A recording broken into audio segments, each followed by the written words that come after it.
Há um ano, Sandra enterrou o marido tentando aceitar a dor da perda. Certo dia, enquanto caminhava por uma feira da cidade, viu um mendigo usando no dedo o anel exclusivo que havia dado ao marido antes da morte dele. Seu coração disparou. Como aquele homem poderia estar com aquela joia? Sem pensar duas vezes, Sandra decidiu segui-lo. Mas, quando o mendigo entrou em um escritório luxuoso no centro da cidade, Maria ficou paralisada. Bem-vindos ao canal Recanto das Histórias. Eu sou o Léo. Antes de começarmos, por favor, escrevam de onde vocês estão nos assistindo. Gostamos muito de saber. Quanto tempo mais você vai ficar usando esse luto ridículo? Perguntou Renata indignada, irmã do falecido marido de Sandra. Não cansou de se fazer de viúva sofrida? Por que você fala assim? Respondeu Sandra, magoada. Eu realmente sou viúva e amava o seu irmão. Precisa seguir em frente, disse Renata. E você vai ao cemitério como se fosse trabalho. Eu estou seguindo em frente, respondeu Sandra com calma. O que não entendo são esses seus ataques. Claro que não entende, sorriu Renata com ironia. Meu irmão era da elite, um homem inteligente, sabia ganhar dinheiro, e você é apenas uma professora de jardim de infância. Inteligência suficiente só para terminar um cursinho qualquer. Sandra se virou irritada. Esse diálogo com a cunhada já se repetia há algum tempo. Renata era uma pessoa dura, até grosseira. Toda a família se distinguia pela arrogância. A sogra sequer fingia que a nora existia. Ignorou completamente o casamento deles. Daniel a convencera então a não ligar para isso. No geral, viviam bem, com conforto. O marido tinha negócios, atendia com folga às modestas necessidades de Sandra, e apenas as raras visitas de Renata a tiravam do sério. A irmã do marido não gostara de Sandra desde o primeiro dia. O encontro acontecera em algum restaurante. Renata olhou de cima a baixo para a noiva e fez uma careta. Disparou que a moça não era par para o irmão. Sandra ficou tão magoada que quis chorar. Era o seu primeiro relacionamento sério. Queria ser bem recebida pela família do marido, mas tudo já começara de forma errada. Naquela manhã, Sandra estava novamente abatida após a conversa com Renata, e ainda por cima no aniversário de morte de Daniel. O marido havia morrido em um acidente de carro. Naquela terrível colisão, ela parecia ter perdido tudo. Após o impacto, houve um incêndio. Não restou nada para identificação. Depois de algum tempo, Daniel foi enterrado em caixão fechado. Sandra ficou morando no apartamento deles, mal conseguindo se virar com um modesto salário de educadora. Agora ela se preparava para ir à feira. Queria comprar flores naturais para levar ao cemitério. O dinheiro estava curto, mas nunca economizava para honrar a memória do marido.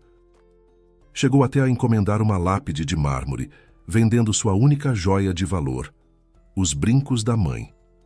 Sandra caminhava devagar entre as bancas, procurando flores mais baratas. Normalmente, àquela hora, havia muitas senhoras vendendo buquês colhidos nos próprios jardins, mas hoje havia poucos vendedores. De repente, surgiu diante dela a figura de um mendigo. Um homem de meia idade, desalinhado, estava com a mão estendida. Ela começou a remexer na carteira para dar uma esmola, olhou para a mão dele e ficou paralisada. No dedo anelar do pedinte havia um anel que ela conhecia como a palma da mão. Não existia um segundo igual. Aquela joia de ouro Sandra encomendara para o 5º aniversário da vida a dois, com um desenho feito por ela mesma. Afinal, não havia terminado a escola de artes por nada. Daniel usara o anel sem tirar por quase 6 meses, até a sua morte. No local do acidente, as joias não foram encontradas. Na verdade, quase nada restara ali. E agora ela via aquela joia familiar no dedo de um senhor desconhecido. Sandra olhou para o rosto dele, e o desconhecido de repente se embaraçou, virou as costas e saiu apressado da feira. Esquecendo a intenção de comprar flores, Sandra foi atrás dele. Ao contrário do que esperava, o mendigo não se perdeu em vielas. Caminhou em direção ao ponto de ônibus. Ela o seguiu, escondendo-se atrás de um painel de anúncios. Logo chegou um ônibus em direção ao centro da cidade. O pedinte entrou sem hesitar. Sandra também subiu pela porta traseira. O homem idoso não a notou. A viagem foi longa, até um lugar onde ela quase nunca ia. Era um bairro comercial sofisticado, com arranha-céus e escritórios luxuosos. O mendigo desceu no ponto. Sandra foi atrás. E então aconteceu algo inacreditável. Aquele velhinho maltrapilho entrou calmamente em um complexo de vidro e concreto, cumprimentou os seguranças quase de mão dada e seguiu em direção ao elevador. Sandra correu atrás, aproveitando o momento em que os vigilantes se distraíram com um grupo de turistas estrangeiros que confundiram o prédio com um museu. Ela verificou para qual andar ele subiu, e pelas placas indicativas, lá ficava o escritório de uma construtora. Sandra esperou outro elevador e também subiu. Estava curiosa demais para simplesmente ir embora. No andar certo, tentou se orientar. Quase não havia portas, e apenas uma estava entreaberta. Ela se aproximou. Pela fresta conseguiu ver o que acontecia lá dentro. No escritório havia 3 pessoas. Um homem de terno caro, de costas para a porta, uma jovem mulher chamativa em um vestido vermelho e o próprio mendigo. O pedinte colocou sobre uma mesa cara de madeira maciça uma sacola suja e começou a tirar dela maços de dinheiro. Em certo momento, o homem de terno se afastou da janela e sentou na poltrona. Sandra se desequilibrou. Era o seu próprio marido morto. Daniel sorria e parecia muito satisfeito com a vida. "Bom trabalho, Zé", disse ele animado. "Ninguém vai suspeitar de um mendigo que na verdade é um mensageiro coletando dinheiro de pontos de venda clandestinos." "Meu bem, tudo isso é ótimo, mas quanto tempo ainda vamos esperar?" perguntou com impaciência a desconhecida de vermelho, sentando no colo de Daniel. "Quando vamos nos livrar do seu chato de chefe? E quando a dona Helena vai parar de me encher o saco? Sua mãe já faz tempo que exagera no trato comigo. Estou cansada disso." "Tenha paciência, meu amor", disse Daniel com ternura. "Minha irmã e minha mãe sabem do plano. Não posso confiar em mais ninguém. Se não fosse por elas, não teria sido possível simular a minha morte. Assim ficou tudo limpo e arrumado. Me livrei da esposa chata e estéril. Em breve concluiremos o negócio. Envenenaremos o dono da empresa. E você sabe que ele confia em mim como num filho. Aí ficaremos com o negócio todo." A moça se fundiu com Daniel num beijo. Sandra recuou para a sombra, depois se lançou em direção a uma escada e saiu correndo. Queria apagar da memória o que havia visto, incluindo a placa irritante com o nome Daniel Barbosa. Ela tentava encontrar alguma explicação lógica para o que estava acontecendo, sabendo muito bem que na polícia não a ouviriam. E ainda imaginou as zombarias da irmã de Daniel. Poderiam facilmente enquadrá-la como louca após a morte do marido.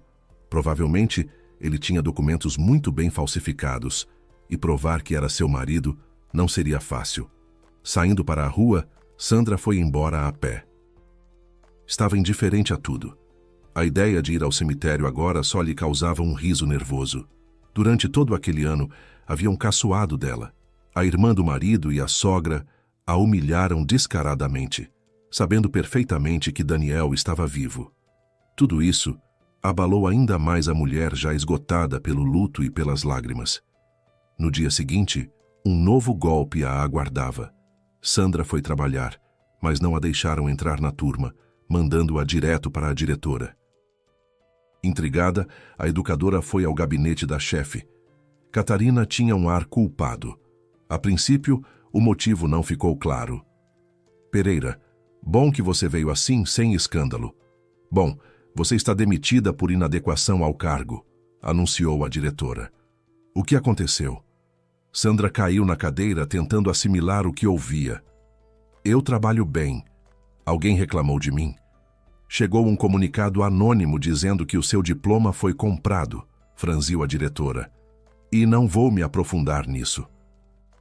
"Que absurdo. Meu diploma consta no registro", protestou Sandra. "Veja bem, Pereira", suspirou a diretora. "Você é uma boa funcionária, por isso vou ser franca. Veio aqui uma mulher, a chefe da vigilância sanitária, e ameaçou a escola com fiscalizações e a mim com demissão. A condição era só uma: te tirar daqui. Desculpe, mas meu cargo é mais importante para mim. Levei 10 anos para chegar até aqui. Entendi. Não se preocupe, concordou Sandra. Posso pedir demissão voluntária? Bem, acho que dá para arranjar isso. Dificilmente vão conferir, piscou a diretora. O que eles querem é só que você não trabalhe mais aqui. Então escreve o pedido e recebe o acerto. Sandra obedeceu a tudo o que lhe pediam. Saiu da creche com seus pertences, sabendo muito bem que a família do marido não pararia por aí.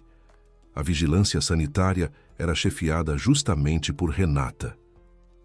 E eles tinham algum motivo para querer destruí-la, arruinar sua vida completamente.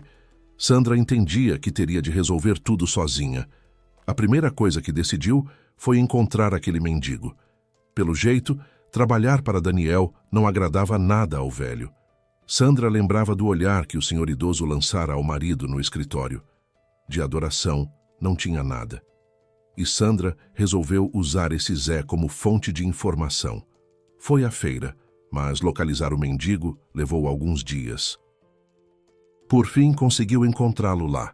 Aproximou-se e disse: precisamos conversar sobre Daniel Barbosa e sua mágica ressurreição. Não aqui, empalideceu o mendigo. E onde? Perguntou Sandra. Saiba que sei do que você faz. Do escritório e da morte simulada também. Venha comigo. Vai ser mais fácil mostrar do que explicar, suspirou o pedinte. A 3 quarteirões da feira, ele a conduziu para o corredor de um prédio residencial. Abriu um apartamento no primeiro andar e gritou do corredor: Marquinho, temos visita, não se assuste. Tá bem, vovô, respondeu uma vozinha infantil. Entre, não precisa tirar o sapato, disse o mendigo constrangido. Pode me chamar de seu maneco. E eu sou Sandra, apresentou-se a mulher. A esposa legítima, ou melhor, a viúva do seu patrão. Oxalá você não tivesse se envolvido com ele, suspirou seu maneco. É uma pessoa terrível. Tarde para esse aviso, suspirou ela. E o que você tem a ver com Daniel? Saiba que pretendo ir à polícia. Não me perde, moça. O velho caiu de joelhos inesperadamente. Não posso ir para a cadeia. Tenho um neto. Ele é deficiente. Não tenho mais ninguém. Os pais dele morreram quando Marquinho ainda era pequeno. Mas a tutela não tem nada a dizer sobre o fato de você estar na miséria? Perguntou Sandra. É que não é de verdade, suspirou o mendigo. É só disfarce, fantasia. Não posso recusar. Esse Daniel e a Renata dele, irmã de criação, me colocaram numa armadilha. Sabe, moça, eu só queria tratar o neto. Tem esperança, mas precisa de muito dinheiro. E esse irmão e irmã se ofereceram para dar, mas não de graça. Como garantia, tive que passar esse apartamento para o nome de Daniel, mas o dinheiro nunca veio. Fiquei sem moradia e sem tratamento para o neto. Por que não foi à polícia? Não entendia, Sandra. Quem ia me acreditar? Não, moça, o velho tolo sou eu, a culpa é minha, suspirou seu maneco. E assim acabei na escravidão desse Daniel. A menor coisa que não agrada a ele ameaça jogar eu e o neto na rua. E para o Marquinho, isso significa uma só coisa: o orfanato. Entendo. E de onde veio esse anel? Perguntou Sandra. Esse? Sorriu o mendigo. É uma espécie de marca registrada. Por esse anel me reconhecem nos pontos que pagam tributo. Daniel disse que não ia usar uma bugiganga dessas, que estava abaixo do seu status, mas para mim estava ótimo. Sabe, ainda acho que dá para consertar tudo, tentou animá-lo Sandra. Vou tentar te ajudar e, de quebra, resolver os meus problemas. Tome cuidado, minha filha, suspirou seu maneco. Eu me viro de algum jeito. O que me preocupa mesmo é o Marquinho. Nesse momento, um menino de uns 6 anos entrou na sala em uma cadeira de rodas. Sorriu gentilmente para a visita e chegou perto do avô. O coração de Sandra apertou. Ela entendia perfeitamente que o velhinho havia se conformado com o próprio destino havia muito tempo, e todo o seu ar decidido era pura fachada. De qualquer forma, era preciso agir. Ficar muito tempo sem trabalho estava fora de cogitação, e era preciso fazer algo a respeito. A informação sobre o envenenamento planejado do novo chefe também a preocupava, e simplesmente ignorar isso estava fora de questão. Por isso, decidiu descobrir mais sobre esse homem e se aproximar dele o máximo possível. Havia informação suficiente sobre o dono da construtora. Gustavo Lacerda era um homem conhecido na cidade. Criava sozinho uma filha adolescente chamada Serena. Nos últimos anos, porém, a menina era mantida longe dos holofotes. O pai claramente não queria arriscar a segurança dela. Sandra estudou atentamente as redes sociais da Serena. Era assim que a herdeira da empresa gostava de se intitular. A jovem Lacerda claramente tentava parecer adulta e independente, reclamava do despotismo do pai e exibia uma vida luxuosa. Mas nos olhos da menina transparecia insegurança, e ela era muito solitária. Nenhum familiar comentava suas publicações. As postagens eram ridicularizadas ou simplesmente ignoradas. No início, Sandra pensou em se empregar como faxineira na empresa de Lacerda ou em outra função, mas de repente descobriu que ele procurava empregada doméstica para sua casa. Ela ligou e marcou uma entrevista. Lacerda mandou um carro e, no geral, pareceu bastante razoável pelo telefone. Pessoalmente, também não decepcionou. O empresário tinha em torno de 50 anos, havia enviuvado cedo, parecia cansado, mas ainda assim estava bem melhor que Daniel em suas tentativas de imitar uma vida de luxo. É bom que você tenha formação pedagógica, disse Lacerda com certo constrangimento. Veja bem, na maior parte das vezes precisamos de alguém versátil, faxineira para cuidar da louça e também alguém que more permanentemente na casa. Trabalho muito e a minha filha fica sempre sozinha. Dos funcionários fixos, só temos uma cozinheira que vem em horários marcados. Mas a sua filha é adolescente, ponderou Sandra. Eu trabalhei com crianças pequenas. No geral, aprende-se a trabalhar com crianças de todas as idades e a entender sua psicologia, mas só estou avisando. É exatamente disso que falo, concordou Gustavo, que pediu logo para que o chamasse só pelo nome. Serena não deixa ninguém se aproximar. Tem sempre os segredos típicos da adolescência. E eu, claro, sou o inimigo número 1. Ficaria muito mais tranquilo sabendo que ela não está sozinha em casa. A assistente anterior foi embora há 5 meses, e desde então ninguém conseguiu passar pelo período de experiência. Tudo bem, vou tentar, concordou Sandra. Só peço que não reaja às palavras dela de imediato, disse Gustavo. Serena às vezes é muito sem filtro. Entendido, concordou Sandra. A propósito, aqui estão as minhas referências. Tanto faz. Honestamente, não há outros candidatos adequados no momento. Balançou a cabeça Lacerda. E Sandra respirou aliviada. As referências ela havia fabricado cuidadosamente na véspera e estava feliz que ninguém fosse verificá-las. O documento de identidade também não era motivo de preocupação. Era completamente novo, sem registro de casamento. Durante sua preparação para se infiltrar na casa do empresário, Sandra havia recuperado o sobrenome de solteira. Nessa vida anterior, ela e Daniel eram ambos Pereira. Agora ele usava o sobrenome Barbosa e ela retomou o seu de nascença, o que constava no diploma: Monteiro. Com isso, a mulher parecia ter acordado de um sonho em que vivera no último ano. Era a Sandra Pereira quem usava o luto e tinha chorado todos os olhos. Sua nova identidade usava camisetas coloridas, jeans, cabelo curto, madeixas descoloridas e até usava maquiagem nos olhos. Começou a trabalhar no mesmo dia. Levou 3 sacolas de pertences para a casa do empresário, sem levar nada que lembrasse o casamento, que se revelara uma farsa. Se instalou em um quartinho pequeno, mas bem aconchegante no térreo da casa. Já na manhã seguinte, pôde finalmente conhecer sua pupila. Então o pai arranjou nova faxineira? Sorriu a menina encrenqueira, descendo de pijama para o café da manhã. Saiba que não adianta me espionar para ele. E o quarto você só arruma comigo presente. Sem problema, concordou Sandra. Que hora fica melhor para você? Que é que eu sei? Protestou Serena. Qual é o seu nome? Sá, apresentou-se Sandra, assim como fizera para Gustavo no dia anterior, agradecendo mentalmente à mãe pelo nome versátil em suas abreviações. E você vai à escola ou estuda em casa? Que nome ridículo, parece apelido de criança, resumiu a menina. Fico em casa. Como se eu precisasse ficar o dia todo sentada com aqueles idiotas da turma. Certo. Então pode só me dar as ordens de limpeza quando achar necessário, respondeu Sandra. Para de me tratar de você, protestou a menina. Desculpa, preciso trabalhar. Sorriu educada Sandra e saiu da copa.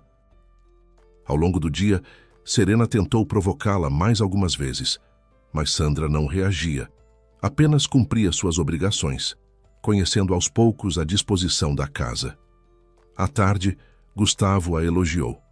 A cozinheira Vânia também se mostrou agradável. Uma jovem da sua idade, mais ou menos. Se entenderam bem e até tomaram café juntas. Os dias foram passando, um parecido com o outro. Sandra esperava um momento para conversar com Gustavo sobre o perigo que corria. Mas, por enquanto, essa oportunidade não aparecia. O dono raramente estava em casa, chegava tarde da noite, engolia o jantar que a cozinheira deixava e subia para o segundo andar. Mas certo dia tudo mudou. Gustavo avisou que à noite receberiam visitas. As obrigações de Sandra incluíam servir os pratos que estariam prontos a essa hora. Ela concordou em silêncio, sem esperar nenhuma surpresa. Mas enquanto recolhia a louça do café da manhã, a cozinheira resmungou.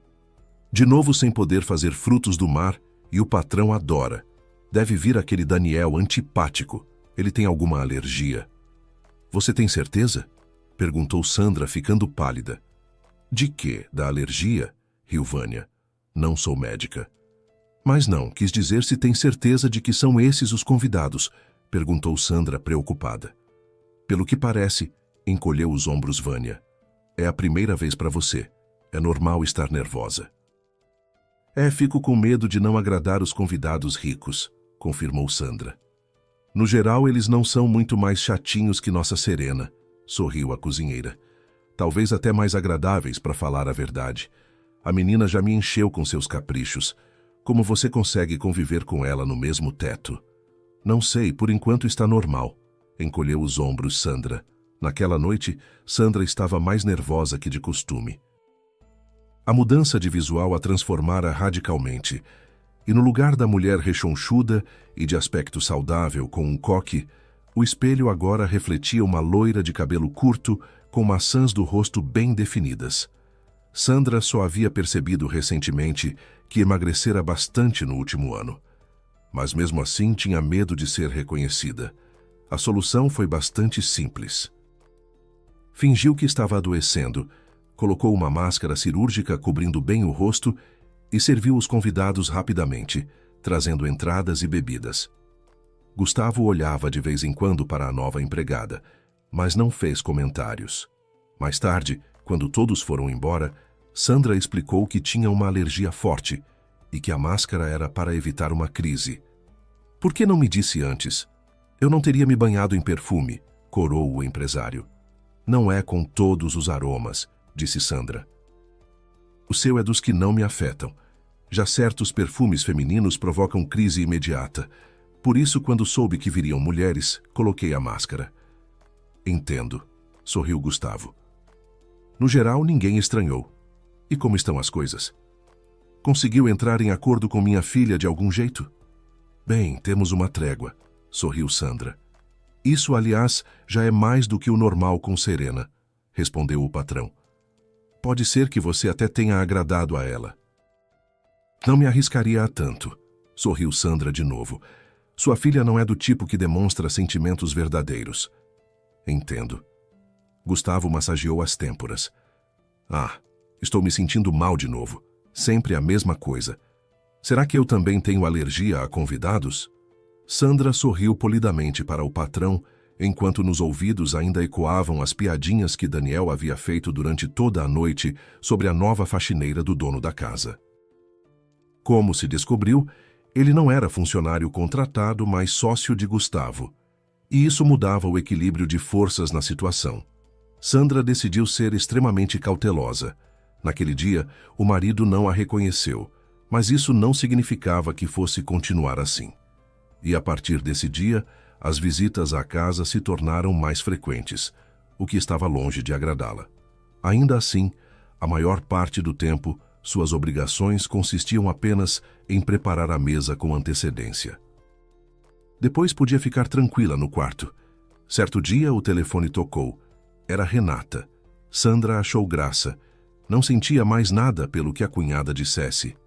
"O que você queria?" perguntou a mulher friamente. "Mas onde você anda? Já faz tempo que estou esperando." "Quando vai aparecer em casa?" perguntou Renata com raiva. "Apareço à noite", respondeu Sandra. "O que você queria? Podia ter avisado que ia vir." "Ora, como se eu precisasse avisar alguém." "O apartamento é da nossa família e você mora lá, por favor", rebateu Renata. "Aliás, sei que você foi demitida da creche." "Como você sabe?" perguntou Sandra com inocência. "Não me lembro de ter contado nada." "Alguém me disse, não me lembro", se enrolou Renata. "Olha, é o seguinte, o apartamento vai ser vendido em breve, então você precisa se mudar." "Que interessante", sorriu Sandra melancolicamente. "Pode comemorar. Já saí. Não tenho mais nada lá. Pode vender se precisar tanto." "Como assim saiu?" A cunhada ficou boquiaberta, claramente não esperando essa virada. "Para onde? Me dá o novo endereço." "Para quê?" perguntou Sandra. "Sempre fui um estorvo para a família de vocês. Considere que se livraram de mim." "Espera, não precisa cortar logo assim os laços." Ficou desconcertada Renata. Mas a interlocutora já havia desligado. Livre das obrigações para com a família do marido, Sandra sentiu um alívio. Agora não devia satisfações a ninguém. Claro, morar naquela casa também era temporário, mas ainda assim havia muito mais liberdade do que no apartamento do falecido, e agora subitamente ressuscitado, marido. Uma semana depois, Gustavo anunciou um novo jantar. Sandra ficou tensa, mas não conseguiu inventar uma desculpa plausível para se ausentar. Além disso, Vânia deixara a ela uma lista de instruções sobre o que servir em que momento. Então teve que colocar a máscara de novo, caprichar na maquiagem dos olhos e ir para a sala onde a amante estava sentada no colo de Daniel, com ar de conquistadora. Sandra se movia pela sala com a bandeja, servindo as bebidas. E foi nesse momento, enquanto distribuía novos copos, que viu pelo canto do olho um movimento estranho ao lado. Era Juliana, a amante de Daniel, despejando algum pó em um copo, que depois entregou para Gustavo com um sorriso. Sandra ficou como se tivesse levado uma descarga elétrica. Entendeu. Aquela dupla havia passado do planejamento para a ação. A faxineira se lançou em direção ao patrão com a agilidade de uma raposa. Esbarrou no cotovelo dele, derrubando o copo. O vinho se derramou sobre as pétalas de rosas que estavam num vaso, e elas enegreceram instantaneamente. Juliana fez uma careta e começou a se preparar para ir embora. Gustavo exigiu que a faxineira levasse o buquê estragado para longe da vista. Sandra assim fez, convicta de que havia protegido o patrão dos possíveis perigos. Os convidados partiram e Gustavo ficou por um longo tempo em silêncio na cozinha, observando o buquê danificado. Sandra queria conversar com ele, contar toda a verdade, mas se intimidou. O patrão estava com cara fechada, então decidiu adiar a conversa para amanhã. Mas à noite o empresário passou mal. Ela ouviu barulho de queda. Saindo do quarto, encontrou Gustavo rastejando pelo corredor. Ela chamou a ambulância. Gustavo Lacerda foi levado ao hospital em estado de coma. Sandra conseguiu, com dificuldade, acalmar Serena, que chorava e queria ir junto com o pai. De madrugada, a menina finalmente adormeceu num sono agitado. Sandra também se deitou, sabendo que o café da manhã naquela casa não seria cobrado cedo. Quando acordou, a menina não estava mais em casa. Serena havia sumido sem deixar recado. Sandra esperou até a noite, mas a herdeira encrenqueira dos Lacerda não apareceu. A jovem decidiu ir ao hospital, imaginando que Serena havia chegado lá por conta própria para ficar perto do pai. Sandra sabia que o patrão fora levado a um hospital comum da cidade, e na UTI, claro, não a deixaram entrar. Serena também não estava lá, mas no corredor conseguiu ouvir uma conversa que a deixou arrepiada. Dois homens sérios de terno caminhavam nervosamente pelo corredor. Você entende o que está acontecendo? Dizia insistentemente um para o outro. Barbosa age como se tivesse tudo nas mãos. Afirma que é ele quem comanda o grupo agora. E ainda está brandindo uma procuração, sendo que Gustavo nem completou um dia na UTI. E não é só isso, respondeu o outro. Você ouviu o que ele e a Juliana inventaram? Trouxeram uma procuração de Lacerda para representar os interesses da filha dele. E a menina está com eles, parecendo satisfeita, como se não fosse o pai dela que estivesse entre a vida e a morte. Saiba que não vou votar assim, de qualquer jeito, balançou a cabeça o primeiro. Se Gustavo morrer, aí conversamos. E a opinião da gente não interessa a ninguém de qualquer forma. Encolheu os ombros o interlocutor. A filha é a única herdeira. Então, se ela estiver do lado deles, temos um grande problema.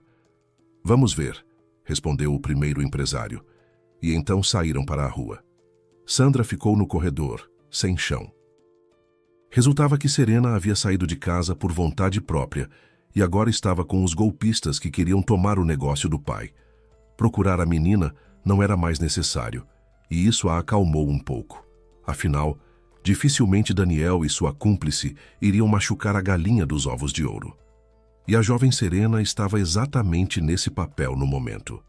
Além disso, a menina não tinha tutor oficial de qualquer forma. Sandra Monteiro, é você? Soou atrás dela uma voz animada. Ela se virou e olhou sem entender para um homem com uniforme médico. Não estou te reconhecendo. Claro que não. Eu era cacheado.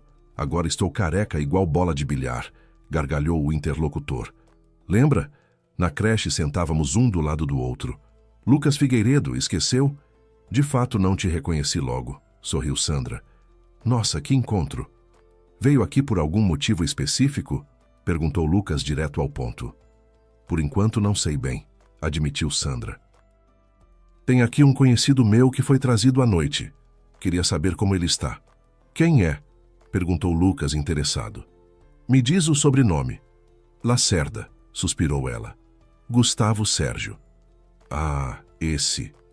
Por causa dele, até o prefeito da cidade já ligou, sorriu Lucas. Que estrela, o seu conhecido empresário. Ele é mais do que um simples conhecido, respondeu baixinho Sandra. Sei que não sou parente, então não tenho direito a saber sobre a saúde dele, mas ainda assim. Pode me dizer se ele vai sobreviver? Não sei, suspirou o médico em resposta. Veja, o seu Lacerda está com uma intoxicação séria e ainda não conseguimos identificar o agente tóxico. Tirá-lo do coma não está sendo possível. É realmente grave. E pior ainda é que também não há antídoto. Porque não se sabe o que administrar. E experimentar não temos o direito. Então o homem fica só com suporte de vida artificial, sem o qual morreria muito rápido. Nossa! E como ele recebeu esse tóxico? Tem alguma ideia? Sandra continuava perguntando. Não é possível que tenha vindo do nada assim. Bem, não sou toxicologista, respondeu Lucas. Supomos que a via de entrada do tóxico no organismo seja pela ingestão. Seu conhecido comeu ou bebeu algo. Entendi, ela assentiu, mas com certeza não é uma simples intoxicação alimentar. Não, disso posso ter certeza. No sangue do seu conhecido há uma mistura complexa de componentes químicos, balançou a cabeça Lucas. Deixa o seu número. Se houver novidades, ligo. Obrigada, sorriu Sandra. Talvez eu também consiga descobrir qual é o tóxico. Tome cuidado, disse de repente Lucas. Pelo paciente a gente fica de olho. A polícia sabe que ele foi envenenado, então não fique se metendo no meio deles. Você já é a segunda pessoa no último tempo que me pede para ter cuidado, disse Sandra. Pode ficar tranquilo, vai ficar tudo bem. Ela saiu do hospital convicta de que Lacerda estava sob vigilância. O rapaz cacheado e engraçado Lucas do seu passado havia se transformado num médico sério. Sandra via com que respeito todos no hospital o tratavam. E entendia. Lucas não deixaria ninguém prejudicar seu paciente. Saindo do hospital, foi direto à feira. Precisava de ajuda. E no momento, só havia uma pessoa a quem poderia pedir. Na feira, Sandra encontrou seu maneco rapidamente. O mendigo parecia ainda mais exausto. Marquinho está no hospital com dores na coluna. Ele chorou ao ver a jovem. E esse demônio nem me deixa ficar com o neto. Me manda cobrar tributo do seu negócio clandestino. Preciso muito da sua ajuda, disse Sandra, e contou que não conseguira salvar o empresário. Acho que foi Renata quem fabricou esse veneno. Ela é química de formação e só recentemente assumiu a chefia da vigilância sanitária local. Alguns anos atrás estivemos no aniversário dela. Eu andava pela casa e por acidente entrei no porão, ou melhor, no subsolo.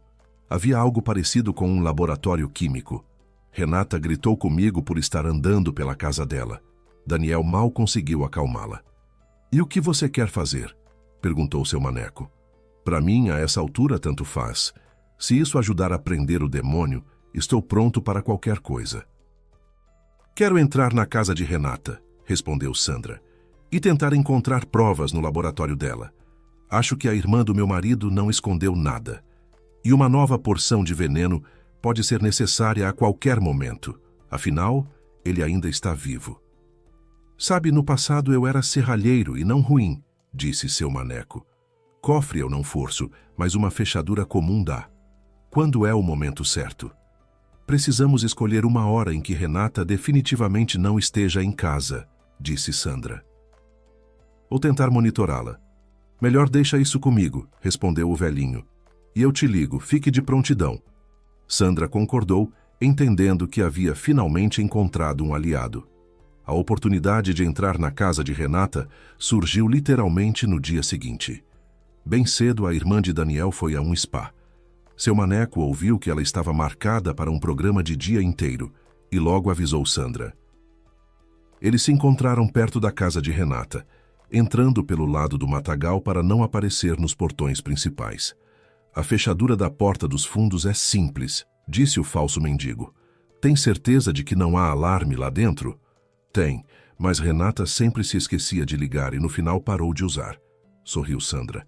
"Uma vez em um único dia, a segurança particular veio 5 vezes. No fim, ela desistiu. Achou que bastava a guarda nos portões. Além do mais, ela não vivia assim tão luxuosamente para atrair ladrões. Então vou forçar", anunciou seu maneco. "Sai do caminho, não tira a luz. Pronto, podemos entrar. Tomara que não haja cachorros ou outras surpresas." "Você é ótimo", comemorou Sandra. "Vou entrar sozinha e depois chamo se não tiver ninguém. Acho que minha presença na casa ainda pode ser explicada de algum jeito." "Vamos juntos. Não vou deixar você arriscar sozinha", balançou a cabeça o homem idoso. Eles se esgueiraram pela casa, iluminando o caminho com as lanternas dos celulares. Sandra raramente havia estado ali e se orientava na casa de Renata com grande dificuldade.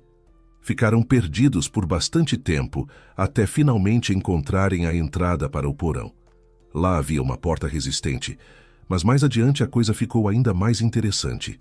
No cômodo havia mais uma porta fechada, do tipo cofre. Com ela, seu maneco levou muito mais tempo, mas no fim, a fechadura cedeu ao velho serralheiro. No cômodo secreto, descobriram um laboratório com tubos de ensaio, reagentes químicos e cadernos com registros detalhados de experimentos. Mas tudo isso era só a parte visível do iceberg. Sandra calçou as luvas que trouxera e começou a revistar cuidadosamente o cômodo. Logo atrás de uma prateleira, encontrou um cofre. "Seu maneco, consegue abrir?" implorou ela. "Me parece que é aqui que está o que nos falta." "Ah, minha filha, soubesse disso, teria treinado mais", sorriu seu maneco. "Vou tentar, mas a fechadura é bem mais difícil. Pode demorar muito." "Não tem problema, vamos torcer para dar tempo", ela murmurou. "Faça o que puder." "Pode deixar", prometeu o velhinho, e se pôs ao trabalho. Enquanto isso, Sandra subiu do porão para a casa e foi verificar a situação. Andava pelo primeiro andar quando, de repente, ouviu uma batida estranha. Depois, de trás da porta de um dos quartos trancados, soou um grito. "Me soltem!" "Mudei de ideia. Vocês não têm o direito de me reter." "Que Serena é você?" perguntou Sandra, aflita. Me salva, por favor, chama a polícia", gritava a menina de trás da porta. "Estão me retendo ilegalmente. No começo eu concordei, mas depois mudei de ideia. Me enganaram.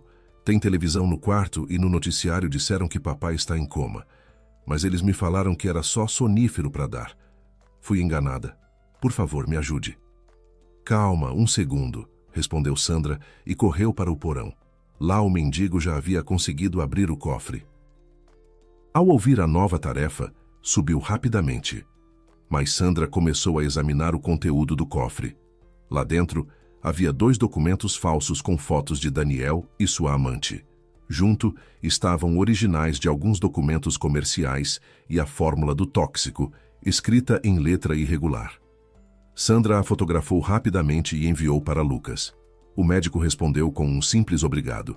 Do porão, ela saiu sem se esconder. Com as provas obtidas, não havia mais nada a temer. Era perfeitamente capaz de enfrentar sozinha os gananciosos e insolentes ex-parentes que se revelaram capazes até de matar. Da casa de Renata, saíram 3. Serena agarrou seu braço e falava sem parar. Era difícil reconhecer nela a herdeira mimada que Sandra havia encontrado pela primeira vez na casa. A menina tremia de medo e, mais do que tudo, temia ter que ficar ali. Você vai chamar a polícia? Insistia Serena. Embora eles podem me levar também. Não, por favor, não. O que está acontecendo? Sandra a parou. Por que poderiam te levar? Fui eu que os deixei entrar em casa, empalideceu Serena. No começo achei que Daniel era legal, diferente do papai.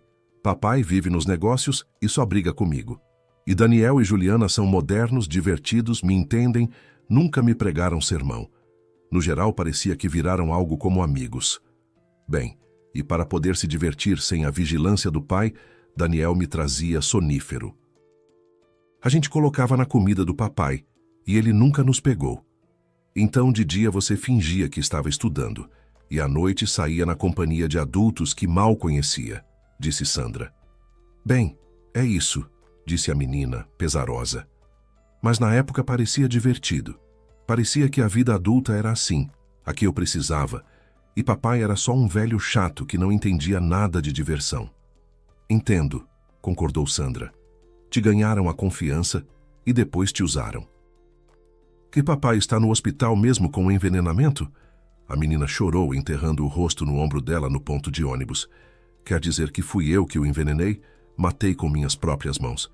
Não, calma, balançou a cabeça Sandra. Você não tem nada a ver com isso. Adultos simplesmente decidiram te usar para os próprios fins. Quando já estavam sentadas no ônibus, o telefone de Sandra recebeu uma mensagem. Os funcionários da polícia queriam conversar com ela, então tiveram que ir direto ao hospital para se encontrar com eles.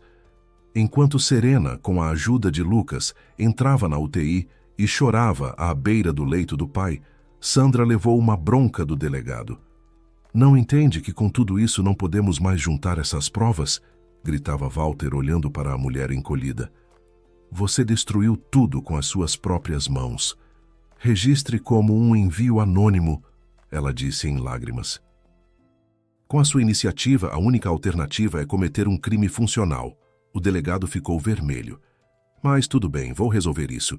Me mostra o que encontraram. Sandra espalhou os troféus sobre a mesa e pediu. Só não seja duro com Serena. Ela é apenas uma criança apavorada. Vamos resolver sem choro, sorriu Walter. Agora vamos analisar tudo e depois decidimos o que fazer.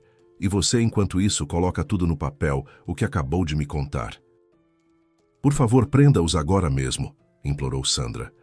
Eles planejam tomar a empresa e pelos documentos falsos parece que também planejam fugir. Bom, dessa possibilidade você já os privou, respondeu o homem. E o que tem no pendrive? Não sei, ainda não vi, ela respondeu. Pode examinar você mesmo? Com prazer. Oh, aqui é interessante, sorriu o interlocutor. Renata é uma mulher complicada, gravava todas as conversas, reuniu provas comprometedoras do seu marido por conta própria. Então agora podemos ir fazer a prisão. Sandra ficou no hospital enquanto o delegado seguiu para tratar dos seus assuntos. Ela nem sabia que naquele mesmo momento Daniel e Juliana realizavam uma reunião do conselho de administração da empresa. Decidiram não esperar que o verdadeiro dono morresse e apressaram-se em pressionar os membros do conselho. Sandra percebeu isso no último momento e correu pela escada atrás de Walter. "Espere, por favor!" ela gritou. "Me leve junto!" "Quero ver ele no momento da prisão." "Interessante ideia", encolheu os ombros o homem. "Pode vir. De qualquer forma, vamos precisar de testemunhas." "Sandra, e aí?" Um homem de meia-idade correu em sua direção na entrada do hospital. "Esse aqui é o delegado", ela disse e se virou para Walter. "Seu maneco também pode vir? Vou explicar tudo no caminho." "E não dava para ser desde o início?" franziu o delegado, descontente. "Que história é essa? Tem mais do que duplo fundo em cada etapa, parece uma boneca russa. Vamos, pode contar."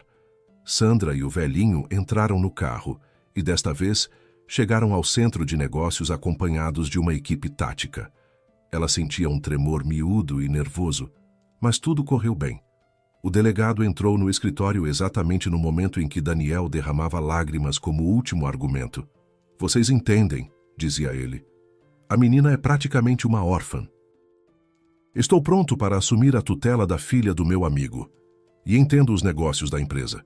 Poderiam vir outras pessoas para esse lugar, bem menos flexíveis do que eu.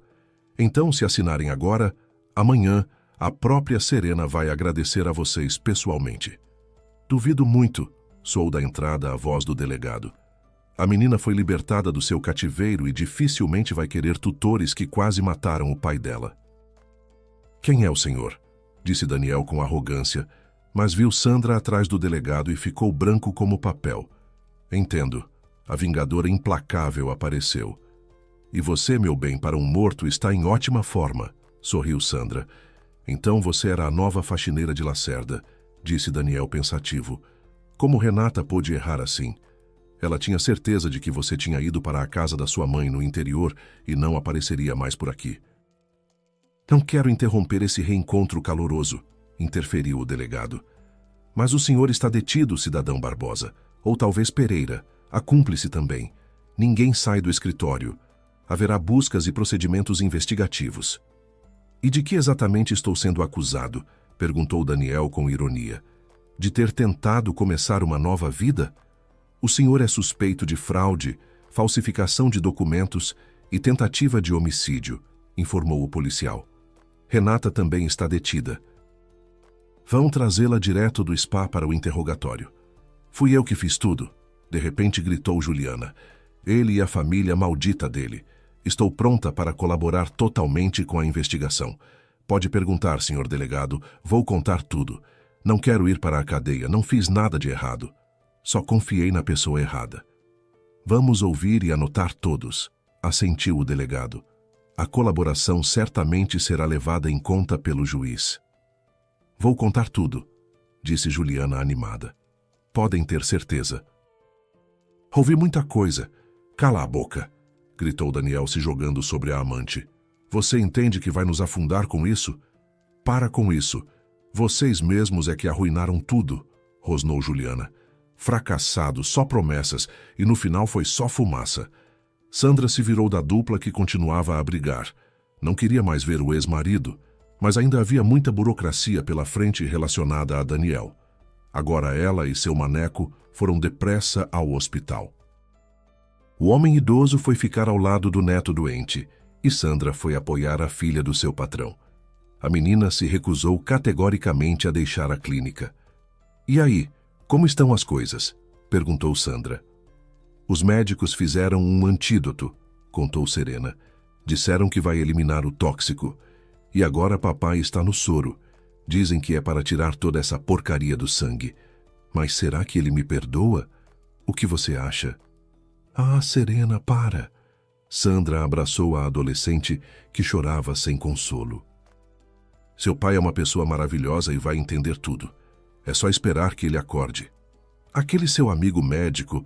A menina olhava para ela com esperança. "Pergunta para ele quando papai vai acordar." "A qualquer momento", respondeu Lucas, que entrou no quarto. "Os indicadores de batimento cardíaco e pulso voltaram ao normal, então acho que pode acordar bem agora. Assim que isso acontecer, o transferimos para um quarto particular." "Vou pagar, tenho dinheiro", disparou a menina. Posso ficar com o papai? Vamos ver. Mas o seu dinheiro não me interessa, balançou a cabeça Lucas. Claro que um quarto pago é muito mais confortável, e vocês certamente poderão custear isso. Mas hoje é melhor ir para casa.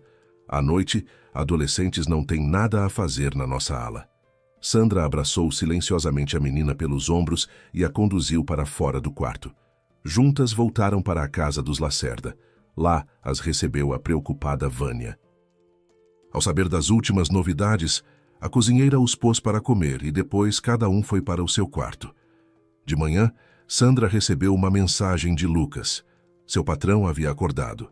Serena chamou o motorista do pai, que as levou à clínica. Com a chegada delas, o empresário já havia sido transferido da UTI para um quarto particular. Serena se jogou no peito do pai e começou a se confessar pelos seus atos. Gustavo, abraçando a filha, a apertava contra si. Estava longe de querer repreendê-la. Aliás, foi a Sandra que te salvou, disse Serena, percebendo que castigo não haveria. Ela fez uma investigação completa e ainda me encontrou e me libertou. Obrigado, disse o patrão, quase com lágrimas nos olhos. Estarei em dívida com você para sempre. Vou retribuir como merece.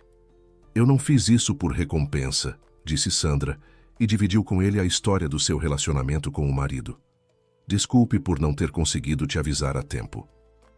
Queria muito fazer isso, mas tudo se desenvolveu rápido demais. Honestamente, eu também desconfiava que algo estava errado, só que não tinha provas, sorriu Gustavo em resposta, sem soltar a mão da filha. E pelo envenenamento até o hospital, posso dizer que me culpo um pouco.